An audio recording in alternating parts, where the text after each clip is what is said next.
warahmatullahi wabarakatuh.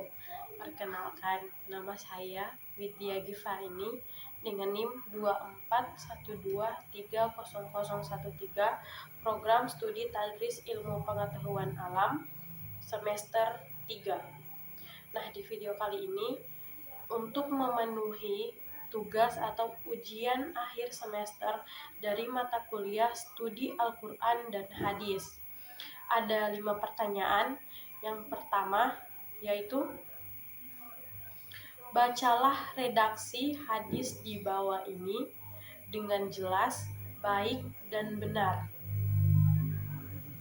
Hadatsana Muhammad ibnu al-Ala, hadatsana Abu Muawiyah, Ani al-Amash, an ibnu Murrah, an Salim, an Umi ad-Darda, an Abi ad-Darda, qala Rasulullah sallallahu alaihi wasallam, ala ukhbirukum bi afdalah min darajati asyami wa as-salati wa as-sadaqat.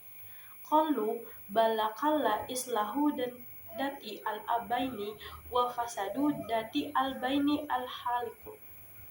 Artinya, Rasulullah sallallahu alaihi wasallam bersabda, maukah kalian aku beritahu tentang sesuatu yang lebih utama derajatnya daripada derajat puasa, salat, dan sedekah? Para sahabat menjawab, ya, tentu wahai Rasulullah. Beliau bersabda, yaitu memperbaiki hubungan di antara manusia dan merusak hubungan di antara manusia adalah al-halik. Dan yang kedua, dalam perspektif pendidikan karakter, pembelajaran apa yang terkandung dalam hadis di atas? Terangkan jawaban Anda secara ringkas. Nah, jawabannya, hadis tersebut mengajarkan bahwa dalam pendidikan karakter, menjaga hubungan baik dengan sesama adalah hal yang sangat penting. Rasulullah menegaskan bahwa memperbaiki hubungan manusia yang berselisih bahkan lebih utama daripada ibadah sunnah seperti puasa, salat, dan sedekah. Ini menunjukkan bahwa akhlak sosial seperti rukun, saling menghargai, dan tidak membuat konflik memiliki nilai yang besar di sisi Allah. Hadis ini juga mengingatkan bahwa pertengkaran, permusuhan, dan perilaku yang merusak hubungan adalah seperti penghancur yang dapat merusak persaudaraan. Oleh karena itu, pembelajaran karakter yang terkandung dalam hadis ini adalah pentingnya membentuk pribadi yang suka mendamaikan, tidak mudah bertikai, mampu mengendalikan emosi, dan selalu mengutamakan kerukunan dalam kehidupan sehari-hari. Dan yang ketiga, dari aspek matan, apakah hadis di atas bertentangan dengan akal sehat serta ayat Al-Quran? Mengapa?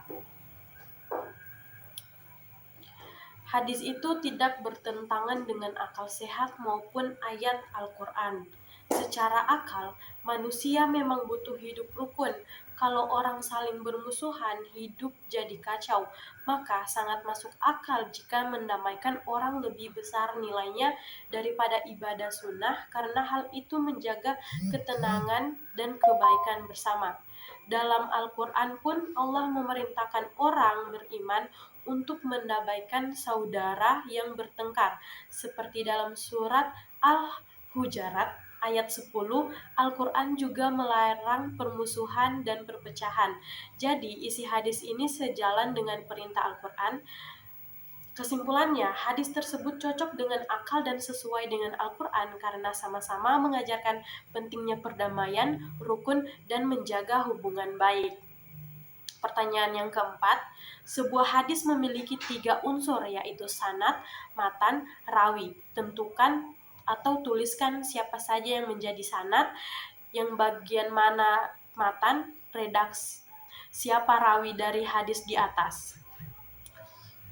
Siapa saja yang menjadi sanad? Sanad adalah rangkaian nama para perawi yang menyampaikan hadis dari generasi ke generasi sampai kepada Rasulullah. Pada hadis ini, sanadnya adalah Muhammad ibnu Al-Ala, Abu Muawiyah, Al-Amas, Ammar ibnu Murrah, Salim, Ummu Ad-Dardah, Abu Ad-Dardah. Alasan nama-nama ini muncul sebelum ucapan Nabi, dan itulah ciri khas sanad berupa rantai menyampaikan hadis. Matan hadis tersebut adalah ala ukbirikum bil afdalamin darajati asyaimi wa asalati wa asadakati qalu balakalla islahu hati albaini wa afsadu dati albaini alhaliku. Alasannya, bagian ini adalah isi pesan Nabi, bukan lagi rangkaian perawi. Siapa perawi hadis ini? Rawi adalah perawi tingkat terakhir yang mencatat hadis tersebut dalam kitabnya, yaitu Imam Abu Dawud. Alasannya, karena di akhir hadis tertulis Rawahu Abu Dawud, yang berarti hadis ini diriwayatkan oleh Abu Dawud dalam kitab Sunan Abu Dawud. Ia adalah ulama yang mengumpulkan dan menuliskan hadis ini dalam kitab resminya. Pertanyaan yang kelima, meskipun tidak diriwayatkan oleh Al-Bukhari dan Muslim, hadis ini ditetapkan sahih oleh 4 ahli hadis muhaddisin, yaitu At-Tirmizi, Ibnu Hibban, Ahmad, dan Abu Dawud. Menurut pendapat Anda, mengapa hadis tersebut memiliki derajat sahih?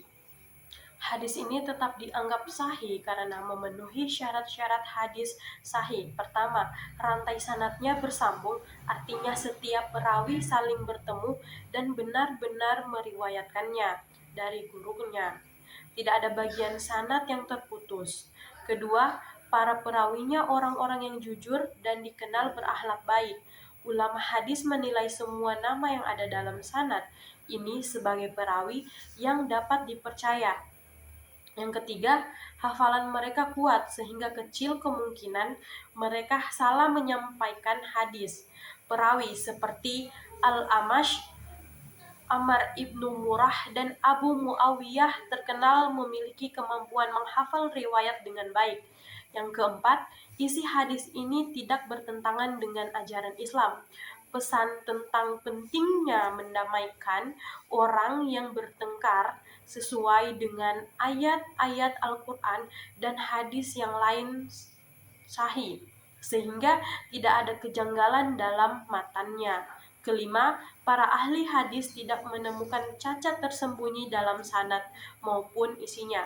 Karena kelima syarat ini terpenuhi, para ulama seperti At-Tirmizi, Ibnu Hibban, Ahmad, dan Abu Daud sepakat bahwa hadis ini sahih, walaupun tidak masuk dalam kitab Bukhari dan Muslim.